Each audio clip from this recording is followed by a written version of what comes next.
Hello, and thanks for tuning into the show that goes around the continent to bring you stories near and far. I'm Joke Rogers at Channels Television here in Lagos, and I'm joined by Vincent McCory from the Voice of America in Washington. Thanks, I'm Vincent McCory at the Voice of America. Happy to be with you again for another edition of Africa 54. Let's start off with the latest from Nigeria. Joke Rogers in Lagos brings you that story. Nigeria has signed agreements with Rwanda and Sierra Leone to enhance technical cooperation on aviation. The Minister of Aviation, Hadi Sirika, harped on the importance of synergy amongst African countries at the opening ceremony of the 7th AFI Aviation Week, organized by the Nigerian Civil Aviation Authority and the International Civil Aviation Organization in Abuja. Strengthening the aviation industry in the area of safety, security and facilitation post the COVID-19 pandemic is important. Be recalibrated after this very serious pandemic. This is why the top echelon of the industry in Africa, the Indian Ocean and the International Civil Aviation Organization are gathered at the 7th AFI Region Conference in Abuja, Nigeria. It's an important acknowledgement that we are stronger and more prosperous when we are better connected, and that nothing can connect Africa as efficiently and reliably as air transport does. Furthermore, I interpret our in-person presence today as another very important step toward putting this pandemic behind us and reconnecting the world. To further promote cooperation and close gaps or deficiencies in the civil aviation systems, Nigeria signed a Memorandum of Understanding with Rwanda and Sierra Leone.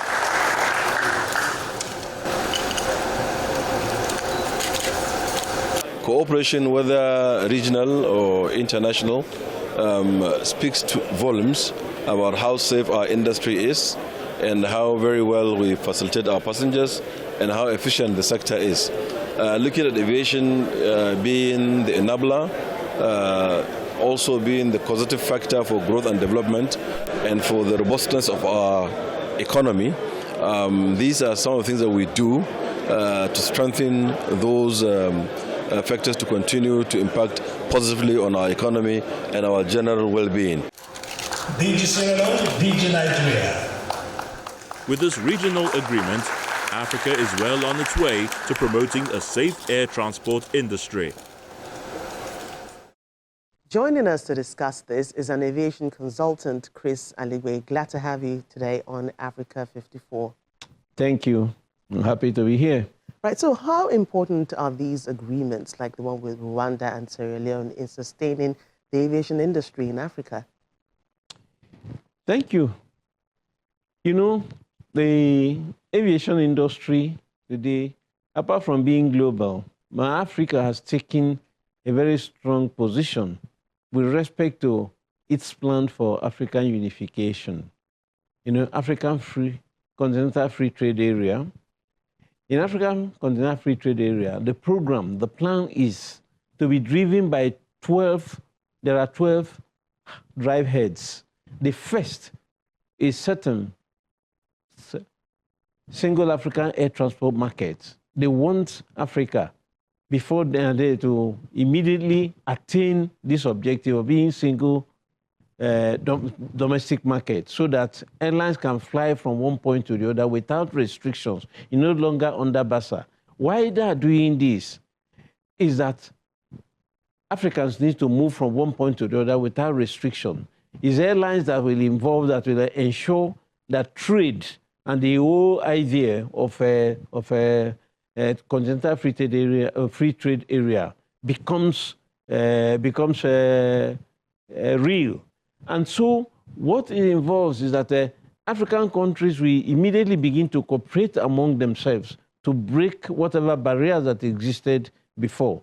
And Nigeria, many people don't know, Nigeria in the last 7 or 8 years has attained a very high position in global aviation with 7 or 8 years accident-free regime. And then there's so much technical competence within Nigerian Civil Aviation Authority.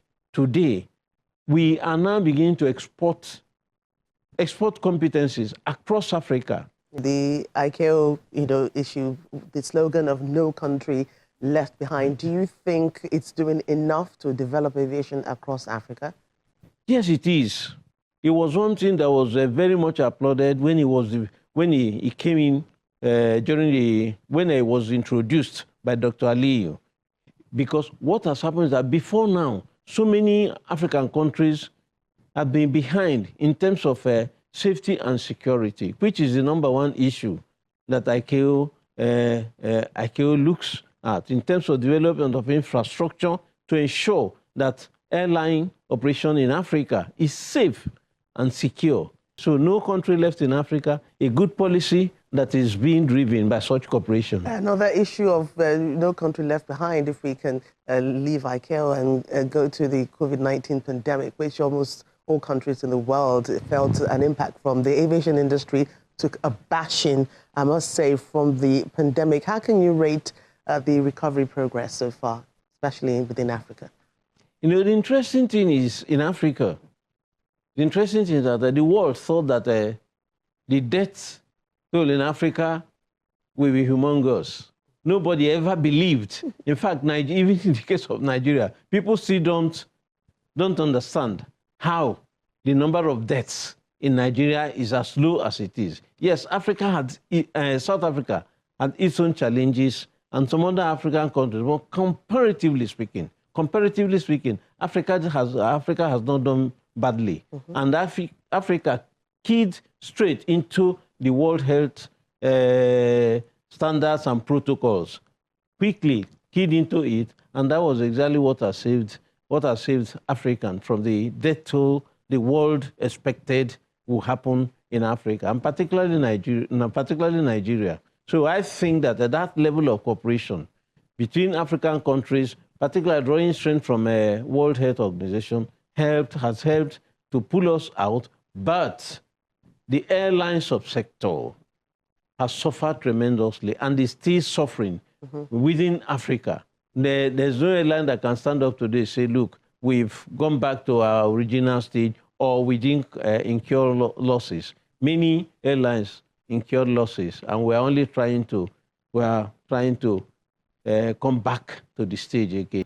By God's grace, we're looking forward to a better tomorrow. Yes, certainly. We all look forward to a better tomorrow. Thank you so much for your time today, Chris Aliwe, aviation consultant. Thank you for coming on to Africa 54. Thank you, Channel, for what you're doing. Keep doing it. Thank you. Thank you. Welcome back to Africa 54. I'm Vincent McCory in Washington. Journalists in Somalia face attacks on all fronts while carrying out their duties. Both government forces and the terror group Al-Shabaab see them as a soft target as they play their role in disseminating information to the public. Mohammed Mahmoud fired the following report from Mogadishu. Free and independent journalism is supposed to be the hallmark of democracies. However, in different parts of the world, many journalists are forced to risk their lives as they strive to play the watchdog role. Last year alone, 2 journalists were murdered in Somalia and 3 others sustained serious injuries. Sharma Arke Abdinur, who works as a cameraman for Gobjog News in Mogadishu, sustained gunshot wounds from government security forces. I'm a victim to one of the police officers that targeted me by shooting me with a gun. I was leaving work and on my way home when the attack happened. I didn't have any quarrel with him, but he targeted me for no specific reason. The Secretary General of Information for Somali Journalists Syndicate, who also works as a reporter for Universal Television, says that the challenges facing journalists in Somalia have increased in the last 2 years. Somali journalists have been living in fear condition and pressures from both the government and Al-Shabaab militancies. But the major attack is on Somali journalists. The last 2 years were carried out by the Somali security forces. Access to information to journalists in Somalia have been a major challenge in carrying out their duties. In 2021, during the COVID-19 pandemic coverage, journalists found it difficult to obtain information about the government's response on the pandemic and access to vaccinations. The denial of journalists' access to this crucial information made it hard to report on the pandemic. In turn, lack of accurate information led to widespread misinformation, hindering vaccine intake in Somalia. We can say that journalists have nobody to fight for them. They don't have a place to share their complaints, and whoever tries to help them as an organization or individuals, they are threatened, killed, or jailed. Difficult working conditions, low wages, lack of employment contracts in local media houses in Somalia, and lack of occupational health and safety continue to affect journalists. Journalists around the world play a crucial role in informing the public about important aspects affecting their lives and also monitor the actions of their governments. But here in Somalia, they are not welcomed, triggering attacks against them. Mohammed Mahmoud, for VOA News, Mogadishu. A Nigerian entrepreneur, Mustafa Gajibo, has built a 12-seater battery-powered bus fitted with home-styled air conditioning from scratch in a bid to promote clean energy and curb pollution. Mustafa says he hopes to make electric vehicles an alternative means of transportation in the country as the future is green. Passengers scrambled to enter Mohammed Lawan's minibus, locally known as Berbera, at a bus stop in Maiduguri. The minibus gives passengers more comfort, lower transport fare, while also being environmentally safe. Lawan's bus is one of several newly converted electric buses that's being distributed to drivers in the state. Customers are enjoying the car because they are sitting comfortable. Those that are using fuel, they are taking them 4 per seat and 70 naira. Our car, we are carrying them 3 per seat, and it's 50 naira. So the car is very, very nice, very, very okay. The bus is a brainchild of the Nigerian entrepreneur Mustafa Gajibo, who has been converting petrol minibuses into electric vehicles at his workshop. The university dropout and resident of Maiduguri in Nigeria's northeast says rising global oil prices and pollution caused by fuel cars inspired him to start converting the buses to electric vehicles. You can see we always have prices of fuel are going up, prices of transportation are also going on, and then you can see the damages normal vehicles, that's the petrol-powered vehicles, diesel-powered vehicles, are causing to our environment. So I came up with this technology to solve all this problem. For now, Gajibo has one charging station powered by solar. Cost is a very key thing we put into consideration when designing our buses and our vehicles at large, because, you know, it doesn't make sense to produce a technology that people cannot afford. So we are always trying to see how we bring down the cost of our production, so as our selling costs will be also affordable for people. For driver Mohammed Lawan, who has been unemployed in the past 4 years since he left school, is getting so many passengers and now making enough money and finally thinking of getting a wife. As I got this job now, I thank God. Now I can face the family issues. Gajibo's most ambitious project is building a vehicle from scratch. When done, it can cover up to 200 kilometers on one charge. He plans to unveil the bus before the end of May. There are other hurdles like foreign currency shortages that make it difficult to import parts, so he's looking to source inside Nigeria. Authorities in Zimbabwe say more than 1/3 of girls in the country are married before the age of 18, and in some areas more than half are minors. Rights advocates are lauding a new law that criminalizes child marriage in Zimbabwe for the first time. Columbus Mavunga reports from Mbire, Zimbabwe. 19-year-old Portia Nobula is from the Mbire area near Zimbabwe's border with Zambia and Mozambique. She says she was raped at 15 on her way from school, became pregnant, and then was forced to marry her attacker. Our marriage was never my will. I was forced by my parents. I was very brilliant at school, and I was messed up by men. Her case is not unusual, say children's advocates. The major cause of child marriages here is that children walk long distances to school, some 12 or 13 kilometers each way. So a child ends up leaving school, and since there is nothing like training in woodwork or sewing, she ends up being married. Advocates and non-profit groups are working with the government to reduce child marriage in Mbire, in Mashonaland Central Province, where more than half the girls get married before they turn 18. We are doing awareness campaigns at gatherings like these as one way to reduce the problem of child marriages. We do these campaigns with parents and girls, as well as teach them about their sexual and reproductive rights. Traditional leaders are accused of promoting the practice or turning a blind eye to it. Chief Chitsungo, a traditional leader here, says he's punishing parents who marry off their children by fining them. You take a child to the hospital when the child falls sick. It's the child's right. So we meet regularly with parents, and also there are non-governmental groups doing awareness campaigns. Legal experts say a new law criminalizing child marriage should help combat the problem. There were gaps and loopholes that existed in terms of when exactly a person could contract into a marriage legally.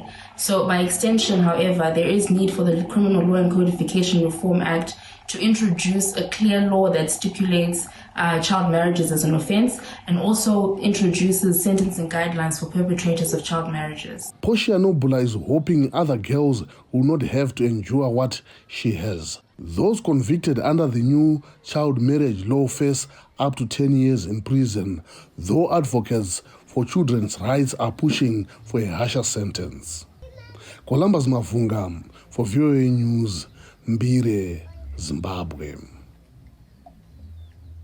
A young Nigerian, Kunle Adewale, is helping to improve the mental health status of residents of an elderly people's home in Lagos, southwest Nigeria, letting them watch their favorite musicians come alive through virtual reality.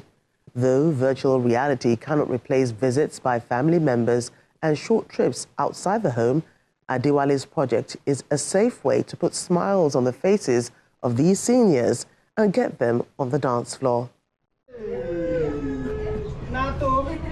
Onatola Onajubi is having a great time at the elderly care home in Lagos, Nigeria. Onajubi is wearing a virtual reality headset, allowing the 77-year-old to listen to and watch some of his favorite musicians and their music videos. It looked as if I was watching Richard on stage. It gave me a feeling I can never forget. Onajubi is not enjoying the joyful experience alone.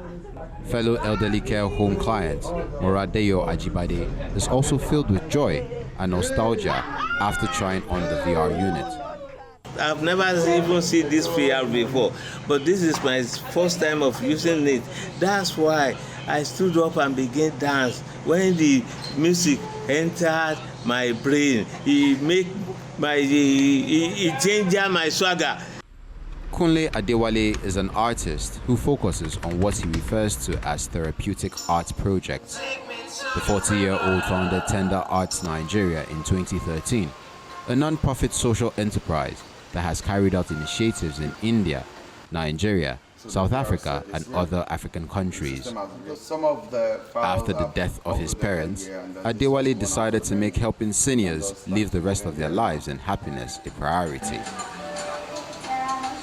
The virtual reality stuff is more of the gaming thing for the youth, but there's so much potential that it can offer in the place of health and improving their well-being and their health status as well.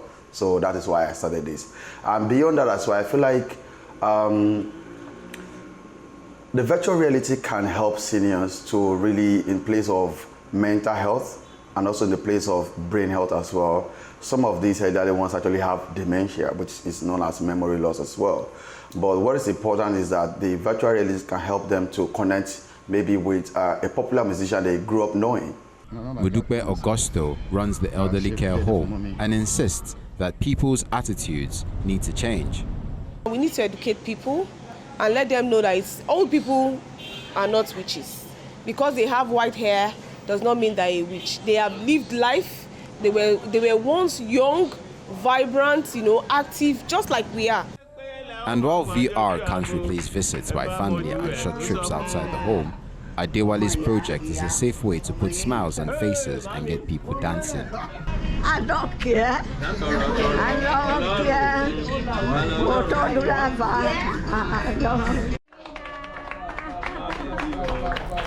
A Kenyan ride-hailing company has introduced electric bicycle rentals for the first time in the capital, where air pollution and motor vehicle traffic are problematic. Leone Ruvaga reports from Nairobi. Kamal Budhabati and his team of technicians inspect the latest iteration of an electric bicycle dubbed e-bike. For the past year, Budhabati, Chief Executive Officer at Little, the ride-hailing company behind the e-bike, has been perfecting the design and efficiency of the bicycles. When charged for 4 hours, they store enough electric charge for an entire day, giving cyclists an unlimited cycling range. Recently, the company had a soft launch to introduce the e-bikes to the public and gauge reaction. Budhabati says the inspiration behind this innovation was encouraging users to adopt green energy mobility. I think, you see, the world is now recognizing that we need to change. And I think as a part of that, we feel that in whichever smaller way we can contribute to the effort that the world is making to make it a greener place. I think that's what we are doing. The e-bikes cost about 50 cents for an hour. Access is granted by downloading the Little app on Google Play Store. Once this is done, a scanner on the app in conjunction with the client's mobile wallet unlocks the e-bike for a limited period. The e-bikes are also geo-locked, ready for the next user at defined collection points around the city. Kalua Green is the chairperson and founder of Green Africa Foundation, an organization that seeks to encourage sustainable environmental conservation in communities. Green says the move to embrace green energy mobility in the country, though timely, faces myriad hurdles. The challenges vary from policy, the infrastructure, and also other activities like that are required by the government that have not been done. The need to have all this in place has not been done. Infrastructure, because our roads do not have in plan the accommodation of cyclists. The United Nations Environment Programme in Kenya supports various initiatives encouraging adoption of green energy. Alexander Corner is a program manager at UNEP. He says that an all-inclusive model targeting low-income countries, encouraging them to adopt clean energy mobility, ought to be in place. Any sort of major achievement in decarbonizing or making the transport sector cleaner cannot work without the global south, and I think that's very important to understand. And I think from what I see and hear, that last COP was maybe a sort of an eye-opener to understand this, that in the transport sector you really need to look at the low and middle income countries. Budhabati and his team at Little are planning a mass rollout of the electric bicycles early next year in a bid to reduce carbon footprints and encourage clients to adopt green energy mobility. Leone Ruvaga for VOA News, Nairobi. And that's our show for today. You can find all the continent's top news and world news online at voaafrica.com. Check it out. I'm Vincent McCory in Washington. Channels Television has our last word from Lagos. We look forward to bringing you another show next week. To remember that channelstv.com is your source for news and other programming. I'm Joke Rogers. Thanks for watching and goodbye.